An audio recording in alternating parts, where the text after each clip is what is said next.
Hi, everybody. I'm trying this whole Facebook Live thing again. Not sure how things are going to go. My goal is to bring some interesting cases to you. And this is definitely one of my favorites that I wanted to share tonight. Let's be patient if I take a minute to sort this out. Everything's a little bit slow, and I think Facebook's a little bit slow too.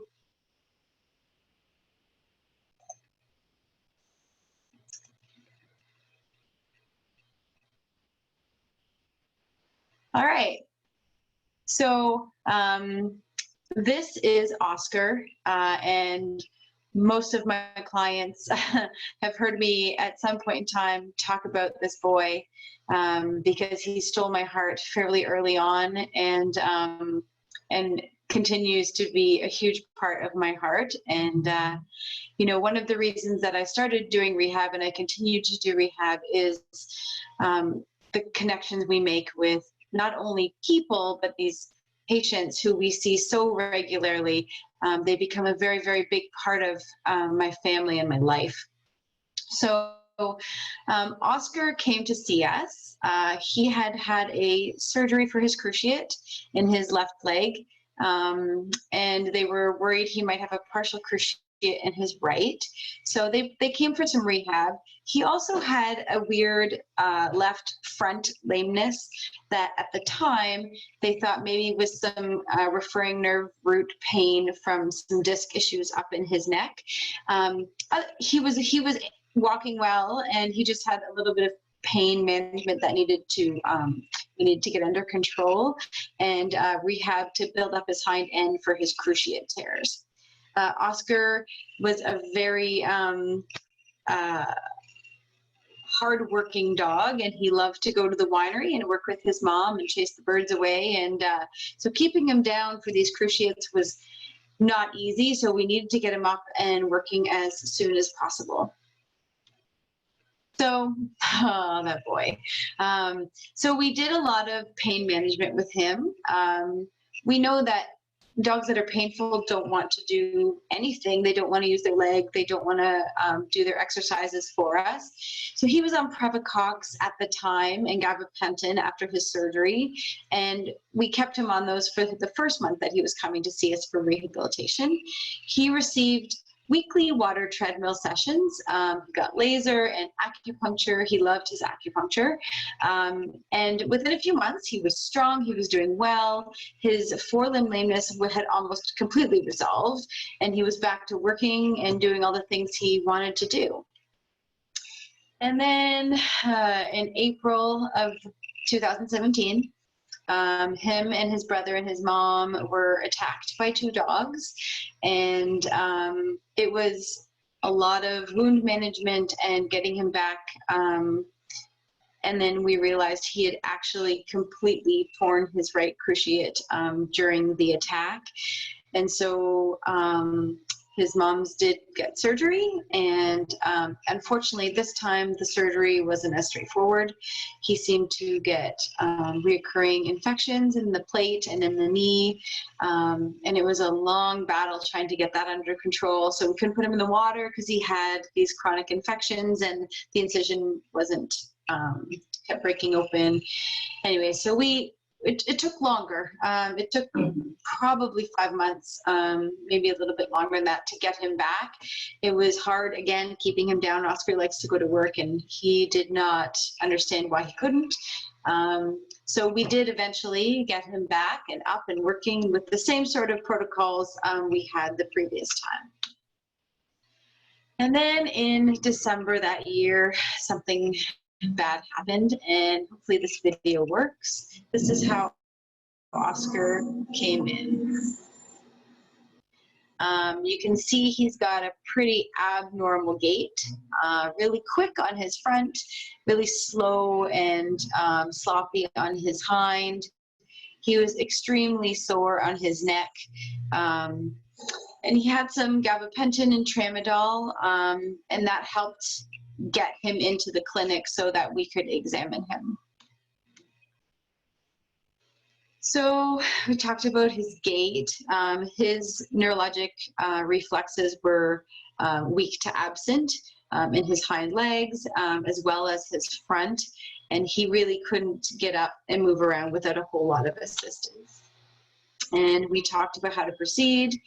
You know, Oskar had already been through a lot. He'd been through 2 knee surgeries and all the stuff with the dog fight, and yet, you know, he was still such a goofball that, you know, after a long discussion, we thought, okay, we're going to go to the vet college and we're going to get an opinion and see if there's anything that they can do.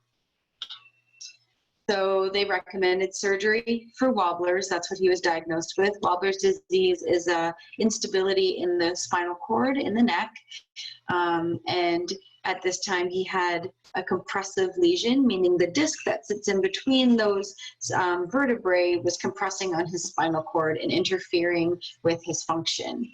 Now what they wanted to do was to put a stainless steel spacer in there and stabilize things. It wasn't a great chance of long-term recovery. I think they said 30% chance at the time. He was never going to be allowed to go back to work. He was never going to be allowed to play with his brother and do all the things he wants. And we knew from previously that doing those things to Oskar was not something that was going to be functional. So we talked and we cried. And I'll cry if I talk about him. So we decided, I'm such a goofball, to treat him conservatively.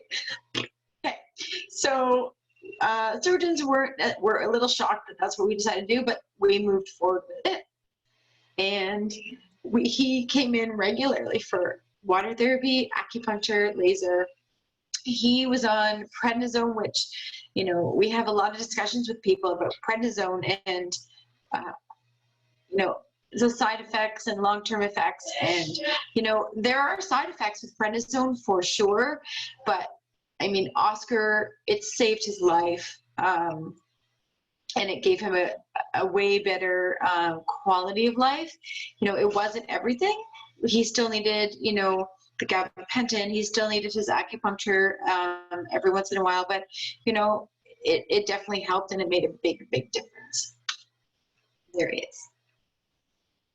He would come in for his acupuncture and fall asleep every time, as you can see on the right picture there.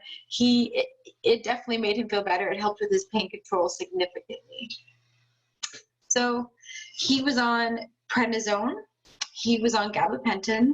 He was on CBD oil, as well as some cookies to top him up regularly. His acupuncture and laser was every few weeks, and, you know, it was a lot. So as he was stabilized, we started reducing the frequency of his visits, and, you know, he would come in when he was having a really difficult day. And he did great. He went a year and a half after his diagnosis with wobblers. He went to the winery, he did his job, he played with his brother, and he did all of the things that he loved to do. So I want everyone to just be aware, you know, at the time that Oskar went to surgery or went to OVC, the only 2 options were either surgery or to put him to sleep. And Oskar lived for a year and a half after that with a good quality of life. And, you know, I think people just need to realize that these options are out there. It doesn't work for every dog, but neither does surgery. It's not for everybody, and it's a lot of work. Oscar's a big dog, and, you know, especially when he was having difficulty with his mobility, it's a lot of work to get them up and around and take care of them. He was extremely special, and you know, because of him, I made 2 amazing friends, and I think that's very much what rehab is about. I don't have too much else to say about Oskar. I'm not sure with this live share whether I can see questions coming in, because I don't think that I can, because I'm using Zoom and it's still fairly new to me. But anyways, I did want to share that with you, and see if I can stop the share. See any questions come across. And if they don't, that's fine. My goal with these live cases that I can share with you is to, just because it's nice to know that these things are available. It's nice to know that they can work, and they're feel-good stories. And if anybody ever has any questions, I'm more than happy to answer them. And my goal is to not cry with every single one that I present to you. I kind of knew it would come with Oskar, because that's just how Oskar affects me when I talk about him. But that's all I got for tonight. You know, hopefully at some point in time, I will figure this out so that when people do ask questions, or they're typing, ask me things, I'll figure out how to find them during these live events. But otherwise, I'm going to keep working at it. And again, if there's anything else that you guys want to know about, my ears are open, and we'd be really, really happy to bring that to you, okay? I hope everyone has a good night. We're back to work on Monday, tomorrow, and as you can see behind me, I now have a giant bird cage. The bird is on order, and we have now purchased a giant cage into our office. So the next time I may have a bird noisily behind me during these live broadcasts, I may have to reposition myself in the household. Anyways, have a great night, everybody.